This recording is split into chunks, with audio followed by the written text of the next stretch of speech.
The Justice Department clears Officer Darren Wilson of wrongdoing, but not Ferguson Police. The Justice Department today, 7 months after the police shooting of Michael Brown in Ferguson, Missouri, sparked national protests. The Justice Department today has cleared Officer Darren Wilson of civil rights violations. This announcement came the same day that the DOJ released a separate report concluding that Ferguson's police department routinely violated the constitutional rights of black residents, exhibiting a pattern of racial bias. This afternoon, Attorney General Eric Holder described the impact these police tactics had on the community in Ferguson. This investigation found a community that was deeply polarized, a community where deep distrust and hostility often characterized interactions between police and area residents, a community where this harm frequently appears to stem, at least in part, from racial bias, both implicit and explicit. In this context, amid a highly toxic environment defined by mistrust and resentment, stoked by years of bad feelings, and spurred by illegal and misguided practices, it's not difficult to imagine how a single tragic incident set off the city of Ferguson like a powder keg. The statistics from the Justice Department's investigation are staggering. Although black residents make up 67% of the population in Ferguson, they accounted for 93% of all arrests, 85% of traffic stops, 90% of tickets, 95% of jaywalking charges, 94% of failure to comply charges, and 92% of peace disturbance charges. In 88% of cases in which the Ferguson police documented use of force, it was used against African Americans. The report also found that Ferguson officials circulated racist jokes on their email accounts. In one November 2008 email, one city official said that Barack Obama, the president, would not be president long because, quote, what black man holds a steady job for 4 years. The city of Ferguson is expected to respond to these findings sometime this afternoon. Joining me now is Executive Director of Color of Change, Rashad Robinson, national reporter for USA Today, Yamiche Alcindor, and MSNBC's Trymaine Lee. Trymaine, let's first start with Eric Holder, who described the situations leading to what happened in the wake of Mike Brown's death. It was a powder keg. And I wonder whether you think this finding on the part of the DOJ, not that Darren Wilson is guilty of civil rights violations, but that there is racial bias in the police department, whether that gives a sense of closure or at least validation to citizens in Ferguson. I think on its face, it validates what people had been saying for so long, that there was a serious issue in Ferguson with the police targeting black folks. Now, talking to people, many said that they thought maybe this was just a bone because there would be no indictment of Darren Wilson. If so, this was a bone he used to kind of pound away at the Ferguson Police Department. I mean, this speech alone, you know, on his way out of the door and said in no uncertain terms, there will be change in this department. We're going to see to it, not just in Ferguson, but the surrounding municipalities. So people were looking for that kind of thing, that kind of nugget. Will there be a hammer to drop? If you're saying that the police department has been racially biased, implicitly and explicitly, then what happens? How do we rectify the fact that these two encountered each other under some dubious terms, some believe? Well, I mean, Rashad, that's the question. So what happens next, right? I mean, the fact that Darren Wilson is part of a police force that is accused of racial bias, but Darren Wilson himself has not violated, according to the intelligence gathering of the Department of Justice, the civil rights of Mike Brown, then, I mean, what are we to believe the penalty will be? He walks away as a millionaire, right? The big concern here is not just what we do here in Ferguson, but we do around the country. The standard is way too high. And Holder has said that himself. The standard is way too high to bring federal charges. So over and over again, we see across the country that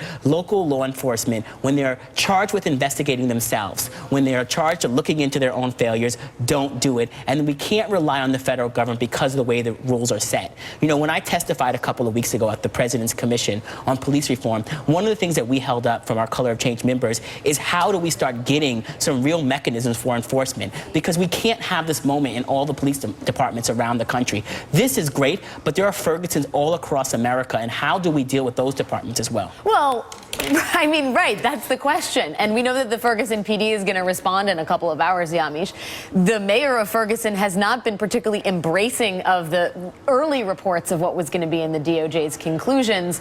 How optimistic are you that the city of Ferguson is going to take this sort of diagnosis under its wing and act accordingly? I mean, you can only kind of listen to what the residents are saying. The residents that I talked to are really torn on what to do with this police department. Some people say disband it, get rid of it, let St. Louis County police this. But people are saying... But does that make it better? No, that's what some people are saying. It's so hard to say that because you didn't look at the numbers in St. Louis County. So why not give them a chance to try to figure out what to do with this police department? Because you can't just say, okay, Ferguson, disband and get rid of you, but do not fix the actual problem. Because like you said, it's a national problem. I've talked to people not just in Ferguson, in Sanford, Florida. I've talked to people in Houston, Texas. I've talked to people all over the country who describe these incidents where they feel like they were targeted because they were young black men and they didn't know how to really explain that. And they also didn't really think that anybody was listening to them. And when Trymaine said about, people are now hearing Eric Holder talking about this and people might be empowered by that, I had a really telling conversation with a Ferguson resident yesterday who said, as a black man, I'm thinking that this is just more confirmation that I need to teach my community to know their rights. I need to be prepared so that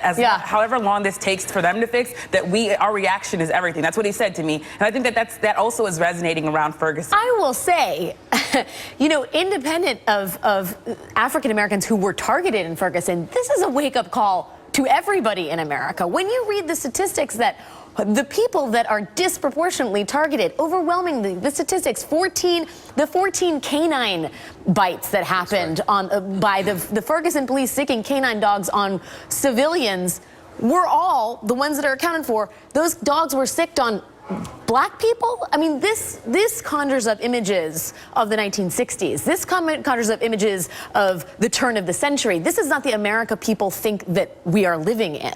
These statistics are, right. I think generally as a country, though, these numbers are eye-popping. I mean, these percentages are eye-popping. I think the numbers alone say something and make you pay attention. But when you listen to the speech today and we see the meat on the bones of this, when he said one young black man was playing basketball and he sat in his car and the police officer approached his car because the windows were a little dark. And so he ended up making him get out, patting him down. When the man resisted citing his constitutional rights, the officer put a gun to his head, arrested him, had 6 charges, and lost his job. So it's not just about the statistics are bad enough, but the day-to-day experiences of black people in America and Ferguson, that's what we're speaking to. And then there is the other piece of this, which are the emails, which are decidedly racist in tone, right? I mean, one April 2011 email depicts President Barack Obama as a chimpanzee. An October 2011 email, this is like 3.5 years ago we're talking about, includes a photo of a bare-chested group of dancing women, apparently in Africa, with the caption, Michelle Obama's high school reunion. When you hear that this is what's being emailed around police departments, how do you begin to change? This is institutionalized racism. Absolutely, Alex. And if we hadn't had months and months and months of organizing, sustained organizing by brave young people who took those streets, we wouldn't be seeing these emails. This thing would have continued to happen, and that mayor would have been able to go on TV or whatever else and say that they have no problems inside this police department, that this is a figment of our imagination. This is not... Yes, when I was in Ferguson in a town hall meeting with the mayor and having him talk about how there are no problems, that these people are coming from outside that are organizing and advocating, and that was not my experience when I was on the ground. When I will tell you, these emails that surface, I think, help people sort of animate the underlying issues. But it's not just the emails, it's not just the criminal justice issues, which are horrible, it's also the economic impact. The fact that this city time and time again made its budget off the backs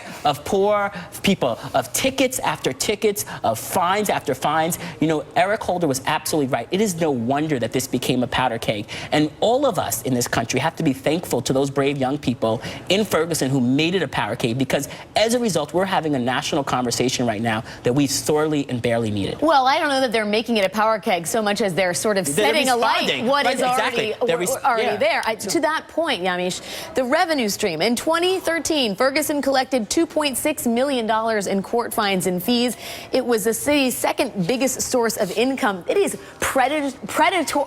predatory municipality. I mean, that is no way to run a city. And I guess if we're talking about where does reform start, obviously, dealing with race issues is a huge part of it, but also tackling these revenue streams is a huge part of the problem. Tackling the revenue streams is a huge part of it, but when I talk to people, they tell me, don't just look at policing. We have to look at jobs. We have to look at schools. We have to look at how the system is set up. So yes, there is something to be said about how the city is making its money, but how is it running its schools? Who has the jobs there? I think when people talk about all the things that are going on in Ferguson, they say, please don't just look at policing. Please look at our whole lives. Look at the whole African American experience. So those revenue streams need to be changed. But I think Trymaine's done a lot of reporting on the school systems there. You really have to look at the municipal courts and how they're set up and who's sitting in court. So I think that there's so much in this. There's just, I think, yeah, it's like pulling a rock up and you look and see what's been happening, and it's just complete failure. It's worth noting that the problem of racial bias is not just limited to Ferguson, which I think everybody widely acknowledges.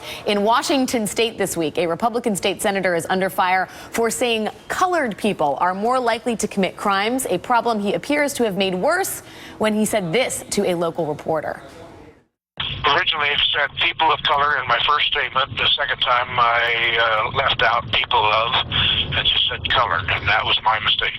They were talking about people of color, and that's not just the Negro or the Hispanic, it's the whole group of minorities. And this, Rashad, is the thing that makes me feel like we actually are living, 100 years ago. The fact that a state senator is using the N-word to refer to black people in the year 2015. In some ways, the fact that this is all starting to bubble up, that this stuff is starting to come out, is actually good for this country. The fact that we continue to be polite to one another while the statistics and the impact and the harm. Well, I think politeness is not a bad thing, but we politely entertain notions that somehow black people are just more violent. Absolutely. And so, and even when with this decision, right, that we can have, a department that has huge racial problems, but somehow Darren Wilson is not one of the racists inside the department, right? That we can have a country that has these problems, but no individual is responsible for it.